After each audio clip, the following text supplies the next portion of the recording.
Hello students, this is the third part of chapter Constitution as a Living Document, chapter 9. यहाँ हमने previous part में समझने की कोशिश की थी कि हमारा जो कॉन्स्टिट्यूशन है वो लिविंग डॉक्यूमेंट क्यों है और हमारे कॉन्स्टिट्यूशन में अमेंडमेंट किस किस तरह से हो सकते हैं। तो वहाँ हमने थ्री वेज देखे थे कॉन्स्टिट्यूशन में अमेंडमेंट्स के। अब हम उन तीनों वेज को डिटेल से यहाँ समझने की कोशिश करेंगे। तो फर्स्ट इसमें हमारा वे था सिंपल मेजॉरिटी।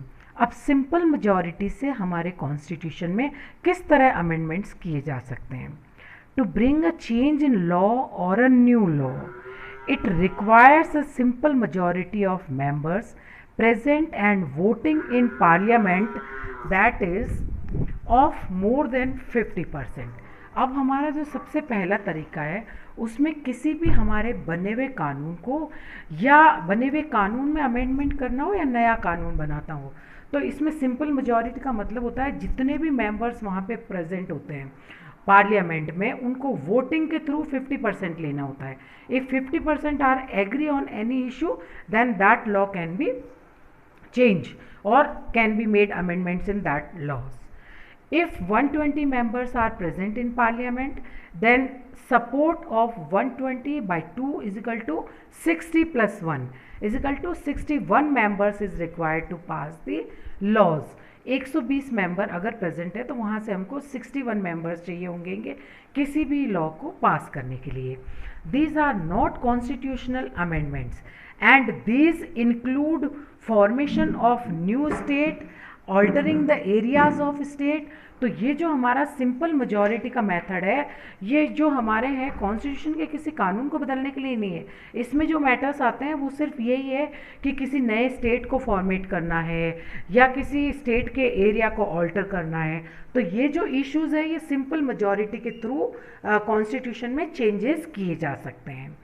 अब हम नेक्स्ट देखते हैं स्पेशल मेजॉरिटी जो कि हमारे कॉन्स्टिट्यूशन के आर्टिकल 368 में दी हुई है। When constitution has to be amended, there is a need of special majority। अब यहाँ स्पेशल मेजॉरिटी क्या है उसको हम समझने की कोशिश करेंगे।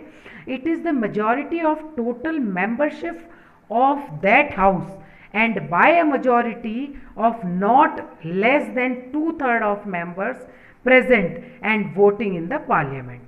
Both houses must pass the bill in the same manner। यहाँ देखिए यहाँ जो हमारे पार्लियामेंट के दोनों हाउसेज है वो दोनों हाउसेज के साथ वोटिंग होती है अगर किसी भी लॉज में अमेंडमेंट करना होता है। तो Lok Sabha has 545 members, so it requires support of 545 by 2 is equal to 273 members. तो यहाँ पे टोटल 273 मेंबर्स को सपोर्ट करना पड़ेगा अगर किसी भी बिल को पास करना है या किसी भी बिल या किसी भी लॉज में अमेंडमेंट करना है। And if 300 members were present at the time of voting then it requires 273 members. तो ये जो स्पेशल मेजॉरिटी होती है उसमें हमने देखा होगा डिफरेंस कि वहाँ हमने देखा था कि 50% अराउंड 50% प्लस 1 और यहाँ हमने स्पेशल मेजॉरिटी में देखा है हमने कि अगर 545 मेंबर्स है तो वहाँ पे हमको चाहिए 273 मेंबर्स और बोथ द हाउसेज आर दोनों हाउसेज से मिलकर यहाँ पे मेजॉरिटी को लिया जाएगा। So the basic thing behind amendment is that it has to take opposition parties into confidence। अब यहाँ पे स्पेशल मेजॉरिटी से रिलेटेड जो भी टॉपिक्स है जो भी लॉज है अगर उनको चेंज करने होते हैं तो यहाँ पे जो हमारी रूलिंग पार्टी है उनको अपोजिशन पार्टीज़ के लोगों को भी कॉन्फिडेंस में लेना पड़ता है। So this was all about for today's lecture. In next lecture we will read the third method of amending the constitution. Thank you children.